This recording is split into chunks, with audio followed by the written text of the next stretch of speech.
안녕하세요. 도움풍수지리 이재원입니다. 오늘 강의는 사주의 편제, 정제가 강한 경우에 대한 자식교육법에 대해서 강의를 해드리겠습니다. 먼저 사주를 보시겠습니다. 사주를 보시면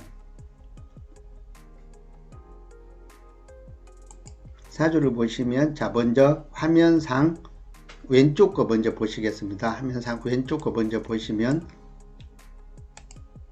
이렇게 일간을 기준으로, 일간은 뭐가 될까요? 여기가 바로 일주가 항상 기준이 됩니다. 항상 말씀드리지만 일주에 이 갑이 일주가 됩니다. 그러면 기가 있는 자리에 뭐가 있나요?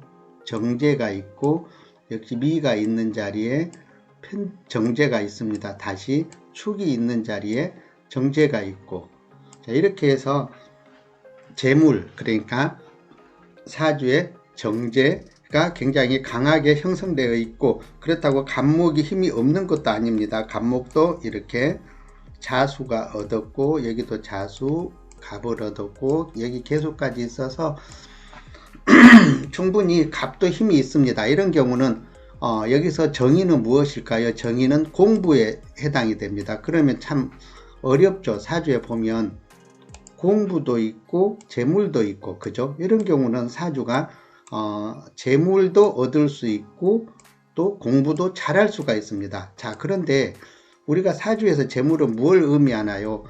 돈도 의미하지만 이렇게 굉장히 사주에 재물이 이렇게 많은 경우는 노는 걸 좋아하고 돈 버는 걸 굉장히 좋아합니다.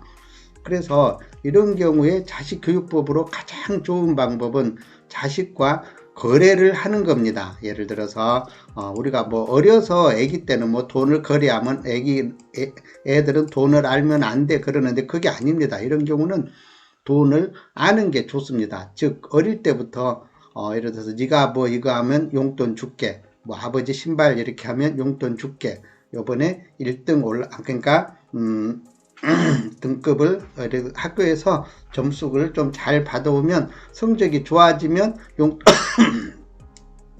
용돈 올려줄게 이런다든가 하면서 애하고 전반적으로 거래를 하는 겁니다. 밋밋하게 하는 것보다도, 즉 스스로 이렇게 그게 필요하면은 그럼 네가 노력해서 그걸 얻도록 해봐 이런 식으로 해서 스스로 노력을 하게 하는 게 좋습니다. 특히 이런 사주가 대학교를 가게 되면 스스로 용돈을 벌어서 쓰게 하는 것도 좋고, 뭐 고등학교 때도 가능하다면 용돈을 스스로 벌 수 있으면 벌어서 쓰게 하는 게 좋습니다. 이럴 때 가끔 부모들이 야 공부할 돈 벌 시간에, 그러니까 알바할 시간에 공부해라 이렇게 말씀하시는데요. 이런 사주들한테는 이렇게 사주에 정제 이렇게 정제가 이렇게 많이 보이는 데는 절대 공부도 좋지만 스스로 이렇게 그 용돈도 스스로 벌게 하는 게 미래에 아주 좋습니다. 그래서 이런 사주는 자기 스스로가, 우리가 또 여기에 있는 정의는 뭐라고 했나요? 공부라고 했죠. 지가 공부의 뜻을 가지기 시작하면 엄청난 속도로 공부의 성적이 올라갈 수 있고, 공부가 싫어지고 놀자에 관심을 가지면 또 성적이 엄청나게 떨어집니다. 그럴 때 뭔가 얘가 공부를 해야겠다는 동기부여가 생기기 전까지는 무작정 놀면서 이렇게 공부를 안 합니다.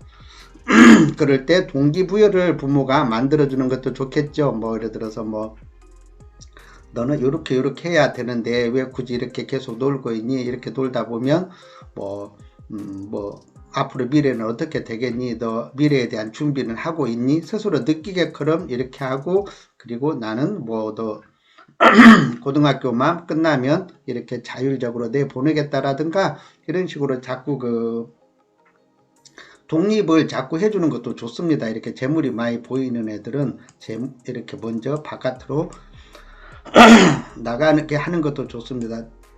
죄송합니다. 이렇게 자꾸 마른 기침 요새 나와서 방송에 지장이 있는데요. 꼭 말을 하면 약간 그럽니다. 워낙 직업이 말을 많이 하다 보니까 약간 목이 살짝 그렇게 된 것 같습니다. 양해해 주십시오. 그리고 다시 또 왼쪽 거 화면 한번 보겠습니다. 오른쪽 화면을 보시면, 자, 을목일주에 이렇게 편제,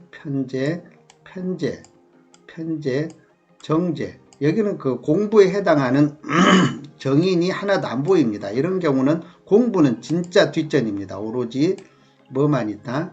놀기를 정말 좋아합니다. 그래서 우리가 재물이 많은 사업가들이 잘 노는 게 이렇게 재물이 많기 때문에 그럽니다. 이런 경우는 한 가지만 잘하게 하면 됩니다. 이런 사주한테 공부까지는 기대하지 말고 꼭 필요한 공부, 예를 들어서 뭐 얘가 좋아하는 공부, 저는 어떤 게 제일 좋아요 하면서 자기가 좋아하는 과목, 그러니까 좋아하는 과목 위주로 공부를 시키고, 이런 사주는 학자나 이런 것보다 오로지 장사꾼, 무역업이라든가 뭐 사업 뭐 등등 이렇게 오로지 재물만 향해서 가게 하는 게 좋습니다. 공부보다는. 그래서 이런 경우도 역시 무조건 너 뭐 하면 돈 줄게 이렇게 해서 자꾸 어려서부터 내기를 하고 거래를 한다. 그래서 이 사주는 이렇게 공부에 해당하는 정인이 있기 때문에 공부와 재물이 동시에 있지만, 이 사주는 오로지 재물만 보이기 때문에 이 사주는 오로지 돈하고 연관된 교육만 해주면 좋다, 이렇게 보시면 되겠습니다. 그러니까 공부는 안 되는데 그 돈 쪽, 사업 쪽으로는 굉장히 머리가 잘 돌아갈 수도 있다, 이렇게 보시면 되겠습니다. 다만 이렇게 이제 운이 이렇게 약할 때는 거의 이렇게 좀 전혀 이렇게 그쪽으로 기운을 못 쓰다가 뭐가 오나요? 을목이 가장 좋아하는 을묘, 갑인, 개축, 임자, 이런 경우는 그 뒤로 갈수록 좋다. 32세 전에는 정말 안 좋고 32세 이후에는 아주 좋게 발전한다, 이렇게 보시면 되겠습니다. 그래서 이제 이런 사주는 균형이 좋아서 운의 영향을 좀 덜 받는다면, 이런 사주는 운의 영향을 엄청나게 많이 받는다, 이렇게 보시면 되겠습니다. 그래서 어려서는 부모의 많은 관심이 필요하다고 보시면 되겠습니다. 그래서 오늘은 사주에 편제가 있을 때 어떤 교육이 좋을까, 어떤 교육법이 좋을까에 대해서 강의를 했는데요. 오늘 강의의 핵심은 이런 사주를 가진 사주의 제자, 그러니까 이런 제자가 많이 보이면 편제나 정제, 그 저기는 정제죠. 편제나 정제가 많이 보이면 자식과 거래를 한다. 자꾸 거래하는 습관을 들이고 어려서부터 돈을 가까이 하고 어려서부터 주식도 공부하게 한다든가, 이렇게 그 금전적인 교육을 해주면 좋다, 이렇게 이해를 하시면 되겠습니다. 오늘 강의가 도움이 되셨나요? 또 구독, 좋아요 눌러주시면 내일 더 좋은 영상을 만드는데 힘이 됩니다. 시청해 주셔서 감사합니다.